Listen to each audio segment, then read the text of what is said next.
Ah, la forêt. Qu'elle est belle, qu'elle est grande. Pas si grande finalement, surtout menacée. 5 millions d'hectares disparaissent tous les ans.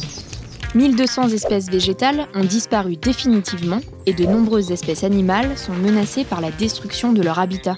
Du coup, la quantité de CO2 absorbée par les forêts a diminué de 17 gigatonnes en 25 ans.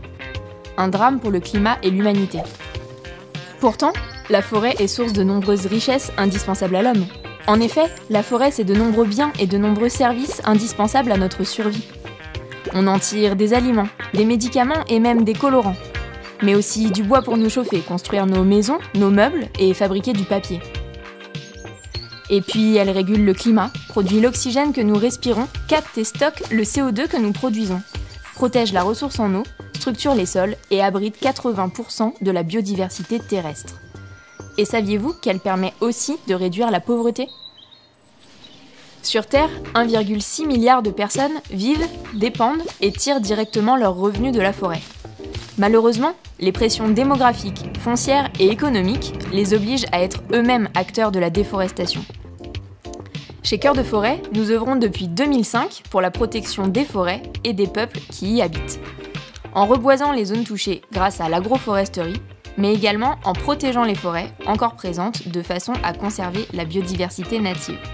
L'association intervient actuellement dans 6 pays et nous proposons un appui technique aux petits producteurs du Sud pour qu'ils génèrent plus de revenus sans avoir à couper la forêt. Notre objectif, le développement d'un modèle économique qui remet la forêt et les hommes au cœur du système en co-construisant des alternatives à la déforestation. D'accord, mais concrètement, ça se passe comment sur le terrain ? Pour tout comprendre, allons faire un tour sur le projet Flores en Indonésie. Tout d'abord, nous constatons les dégâts causés par les brûlis. Nous étudions la situation locale. Il faut connaître les infrastructures disponibles, mais également si la zone a accès à l'eau et à l'électricité. Nous étudions ensuite les espèces végétales. Les habitants nous expliquent les différentes utilisations qu'ils en font, leurs propriétés, les mythes et croyances qui y sont liés. Nous lançons d'abord la reforestation des zones les plus touchées par les brûlis. Puis nous identifions des plantes à forte valeur ajoutée. C'est grâce à elles que nous allons commencer le projet de valorisation économique. Dans un second temps, nous accompagnons les producteurs vers un modèle agroforestier en associant sur une même parcelle des plantes à préserver pour le maintien de la biodiversité, des plantes pour l'amélioration de la qualité des sols, des plantes vivrières pour l'alimentation des producteurs, des arbres forestiers pour la construction et le bois de chauffe, mais aussi des arbres fruitiers et d'autres plantes pour la transformation et la commercialisation. L'agroforesterie permet de reconstituer la biodiversité en apportant abri et nourriture aux différentes espèces animales. Globalement, l'agroforesterie, c'est 60% de revenus en plus possibles pour le producteur par rapport à une parcelle traditionnelle.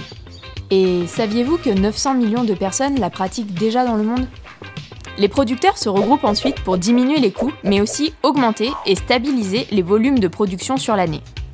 Nous installons des moyens de transformation pour les produits forestiers non ligneux, notamment afin d'obtenir des huiles essentielles et végétales.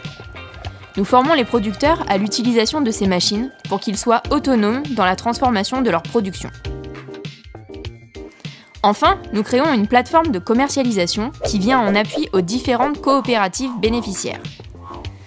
Elle les aide à vendre leurs produits sur le marché local ou à l'exportation, en fonction de la demande dans le pays et à l'international. Les bénéfices générés permettent de pérenniser les actions de reforestation et de préservation de la biodiversité.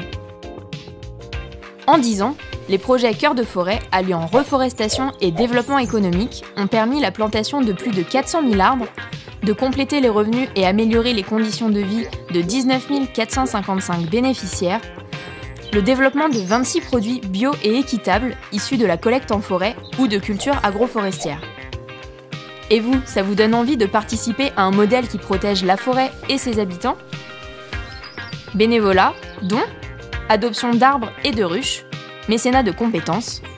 Retrouvez-nous sur notre site internet coeurdeforêt.com et les réseaux sociaux.